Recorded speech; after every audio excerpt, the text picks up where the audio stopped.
Hello, good morning students. Please subscribe the channel, drop a like, share and comment. Today's transcription number 470 of Sir Kailash Chandra, volume number 22 on the speed of 120 words per minute.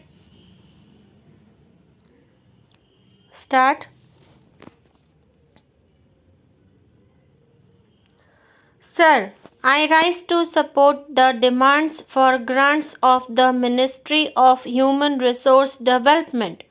The Honorable Minister is one of the most intellectual and experienced persons in the field of education and is well aware of the need for development of human potential in the areas of education, youth, women and children.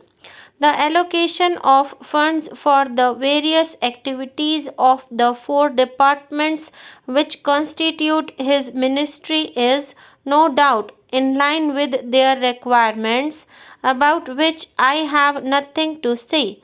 My only humble request to the minister is that he should carry out an appraisal of the working of his ministry to find out if the purpose for which the money has been spent has really been achieved, commensurate with the amount spent. To me, it seems that a lot more requires to be done in this respect so that the fruits of quality education reach right down to the poorest of the poor and the socially and economically backward classes. The purpose of good education is to make one really knowledgeable and respectable citizen of this country so that he is able to stand on his own feet and live a decent life. Character building plays an important role in this direction and has to be given its due place in education. It must be understood that good education is the foundation for nation's progress, and unless this foundation is made strong and everlasting, no structure constructed on it will stand firm and erect. Therefore, we must endeavor to provide quality education to all sections of the society with particular emphasis on promotion and development of fundamental values like character building, national integrity, secularism, focus on environmental and population education, and so on. It is all the more important that the socially and economically backward classes who form the bulk of our population are drawn into the mainstream of educational activities so that they also contribute their mite to the nation's prosperity. Unfortunately, this point seems to have escaped the attention in this year's budget, although there was a mention of it in the last year's budget. The Honorable Minister himself is dedicated to the cause of education, and there is hardly anything more that I can tell him. Nevertheless, I feel that a time has come for us to act, and if we miss this opportunity, we may repent for a long time to come. Considering the deterioration in the moral standard of the society today, special emphasis has to be laid on character building in our educational system. Children being more amenable to changes, character building should start from them right from the Anganwadi classes up to SSC classes. If children are constantly told about what is good for the country and also what is good for them, it will have a great impact on them.